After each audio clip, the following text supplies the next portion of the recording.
உஷார் ஐயா உஷாரு. வயிற்று பஞ்சம் இல்லாமல் நல்ல சோறு சாப்பிட வேண்டுமென்றால் குழந்தைகளை அரசு பள்ளியில் சேருங்கள். எதிர்கால தேவைகளுக்கு பணம் சேமிக்க வேண்டுமென்றால் குழந்தைகளை அரசு பள்ளியில் சேருங்கள். தனியார் பள்ளியில் இலட்சக்கணக்கில் பணம் கட்டி உங்கள் பிள்ளைகளை படிக்க வைக்கிறீர்களே, அது எதற்கு? நல்ல வேலைக்கு போகவா? ஆங்கிலம் சரளமாக பேசவா? குடும்ப கௌரவத்தை காக்கவா? ஏன், எதற்கு என்று சிந்தித்ததுண்டா? ப்ரீகேஜி 25,000 தொடங்குகிறது. LKG 40,000, UKG 50,000, first 60,000, second 70,000, third 80,000, fourth 90,000, fifth 1 lakh, 6 to 8 1 lakh 20,000.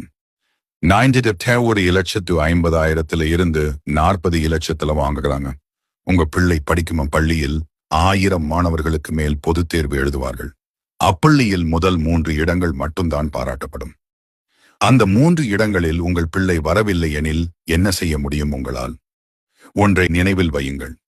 தமிழகத்தில் 9,00,000 மாணவர்கள் தேர்வு எழுதினர். அத்தனை பேரும் மருத்துவராகவோ பொறியாளராகவோ வர முடியுமா? சரி, இப்போது அவர்களால் மருத்துவராகவோ பொறியாளராகவோ படிக்க இயலவில்லை எனில் அடுத்த மேற்படிப்பிற்கு அவர்களை எங்கு சேர்ப்பீர்கள்? சிபிஎஸ்இ கல்லூரியிலா?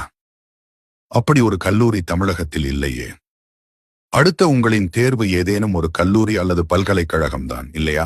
இப்போது உங்கள் பிள்ளைகளோடு 10,00,000 மேல் செலவழித்து படிக்க வைத்த உங்கள் பிள்ளைகள் படிக்கும் கல்லூரியை பணமே செலவழிக்காமல் அரசு பள்ளி மாணவர்கள் படிக்கவில்லையா? இப்போது சொல்லுங்கள், காசு பணத்தை கொட்டி கடைசியில் ஏமாளிகளாக மாறும் நீங்கள் சிறந்த தகப்பனா? உங்கள் பிள்ளை சாதனையாளனா? இல்லை. பணமே இல்லாமல் உங்கள் பிள்ளைகள் படிக்கும் கல்லூரியில் படிக்கும் அரசு பள்ளி மாணவனும் அவனது தகப்பனும் சாதனையாளர்களா? உங்களுக்கு தெரியுமா? டிஎன்பிஎஸ்சி தேர்வில் தேர்வாகும் 99 விழுக்காட்டினர் அரசு பள்ளியில் தமிழில் படித்தவர்கள் என்று. டிஏடி தேர்வில் வெற்றி பெற்று அரசு பள்ளியில் ஆசிரியர்களாக பணியாற்றும் 50,000 ஆசிரியர்கள் உங்களால் ஆணித்தரமாக எடுத்து கூற முடியுமா? அரசு பள்ளியை வெறுக்கும் நீங்கள் அரசு வேலையை தேடுவது எவ்வாறு சரியாகும்?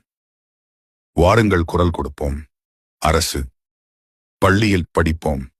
ஆகச் சிறந்த அரசு பதவியில் அமர்வோம். அரசின் அனைத்து சலுகைகளையும் பெறுவோம். இதனால் நம் செலவுகள் குறைக்கப்பட்டு நம் எதிர்காலத்திற்காக பணம் சேமிக்கப்படும். சிந்திப்போம்.